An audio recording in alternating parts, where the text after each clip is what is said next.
Breaking news, বাংলাদেশের মাটিতে 5 বারের বিশ্ব চ্যাম্পিয়ন ব্রাজিলকে দেখা যেতে পারে। ব্রাজিল ফুটবল কনফেডারেশন সিবিএফ এর একটি প্রতিনিধি দল ইতিমধ্যেই বাংলাদেশে এসে জাতীয় স্টেডিয়াম ও বসুন্ধরা কিংস ট্রেনিং সেকশন পরিদর্শন করেছে। এরপর থেকেই বাংলাদেশে ব্রাজিলের ম্যাচ আয়োজন নিয়ে শুরু হয়েছে নতুন আলোচনা। জানা গেছে 6 অক্টোবর বাংলাদেশ ও ব্রাজিলের ম্যাচ আয়োজনের সম্ভাবনা নিয়ে আলোচনা চলছে, তবে এখনো ম্যাচটি আনুষ্ঠানিকভাবে চূড়ান্ত হয়নি।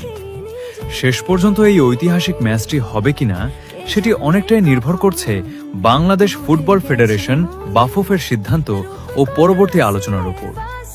ভাবুন তো, বাংলাদেশের মাটিতে ভিনিসিয়াস, রাফিনহা কিংবা ব্রাজিলের তারকাদের খেলতে দেখা গেলে পুরো দেশটাই যেন ফুটবলের উৎসবে পরিণত হবে।